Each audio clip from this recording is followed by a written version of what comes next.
ready to make the trip home just yet. They swap in 0. They get victory number 1 in their attempt to reverse sweep G2 here. Of course, they still got a lot of work to do, but they got it done with the Kog'Maw on the bot lane, the Nami to support it. What are our thoughts here in terms of the switch-ups that WE made coming into this game? I mean, the first switch-up is on the roster side. They bring in Zero, who's on Nami, he's on a disengaged support, he's with a hyper carry.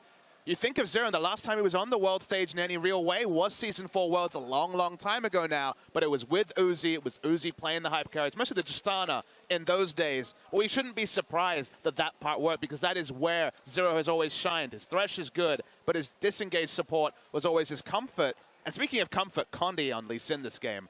That was a highlight reel in just a single game that you could apply to a career. It was, but his Lee Sin in game 2 was terrible. So I think Condi just played a lot better. I kind of agree with the casters there where the draft wasn't the problem for G2. I liked G2's team composition more than I liked Team WE's team composition, but it was the play and the playmaking of Condi and the rest of Team WE that got them the victory. I just want to make a quick note, because you mentioned the last time we saw Zero international stages with Uzi. He did actually play in the group stages here in the victory against SKT. Yes. Right, so they just had to throw that in. Kobe, over to you. And when we're on the bottom lane here, I also want to look at G2's, because they start off so well. I mean, we're talking up Mystic coming into this match. We're like, this guy's a star. He's absolutely crushing laning phase.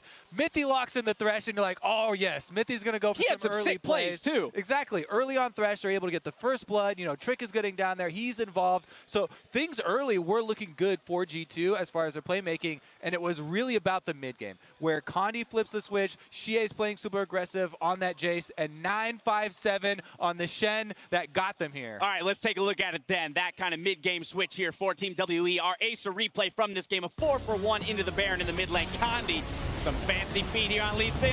Yeah, and this is comboed so well with 9-5-7. They basically just face tank the Galio, and G2 was never able to get in. I do want to call back again to the Olaf ban. That's a solo frontliner who's not providing threat to kill Mystic and Xie, and that allows them to run out the back of the fight.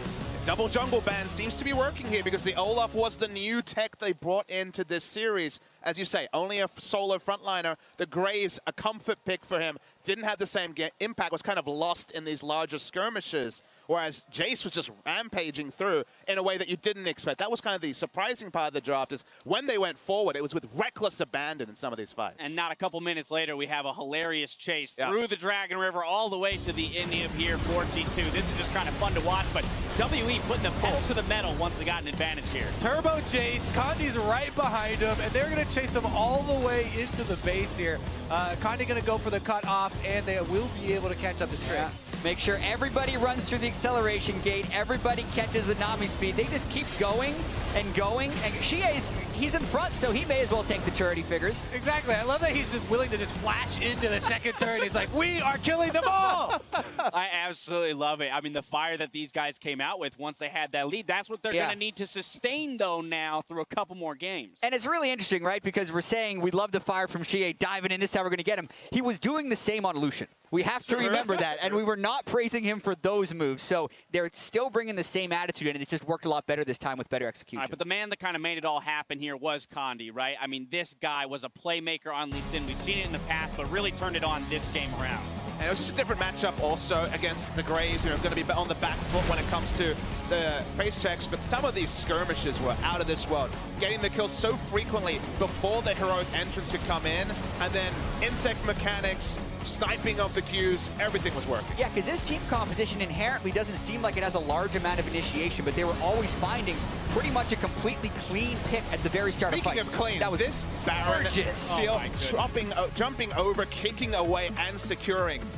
That was the essence of clean. Clean Lee Sin is a meme. Clean Lee Sin is what we got in this game. And you know what's interesting? I want to go to Azael's point around drafting now as we kind of look forward to Game 4 here. Because for G2, I think a lot of us would agree that coming through this champs list, say, hey, that looks like a very comfortable draft for them, something you'd be happy to end up with for that G2 squad. Yeah. But sustaining a loss like that a lot of times can, put that seed in your brain. You begin to question the decisions that you've made and the champs that you've pulled out within that loss.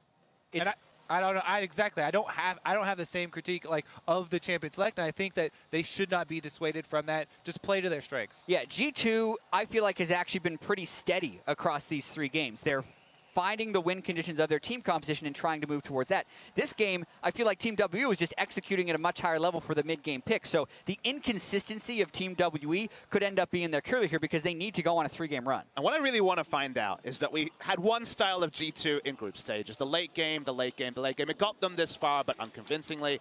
We had one style in the first 2 games. They executed that. And now, again, they're going to be looked at for a new style. It'll be really interesting to see if they keep the same bands, where G2 goes in the draft, because it'd be a surprise to me to see a third comp, and I feel like they need a third comp to actually take the series win. Now G2's got that 1-game buffer. It's still do or die for Team WE, and we'll see if they can bring this to a Game 5 in just a few minutes. Meet us back here after the break.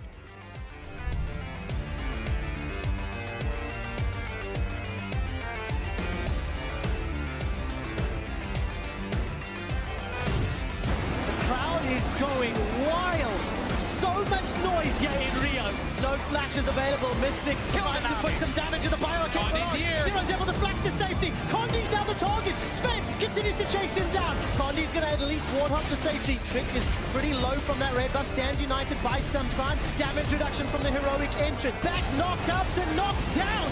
Trick is already dead. Miffy's now forced to run away. Sven uses the 90 caliber net and expect he's doing a great job at buying time. Perks connects with a charm and allows Sven to get the kill onto Condi before Sven gets shut down. Survive for now, but Perks kicked in. Oh, Perks is in so much trouble. Oh my god. Lento, lento.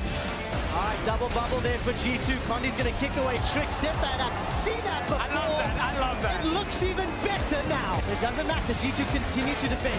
Oh, and he goes forward. He gets killed by Mystic. Sorry. The Nexus is the focus, and WE give us a series.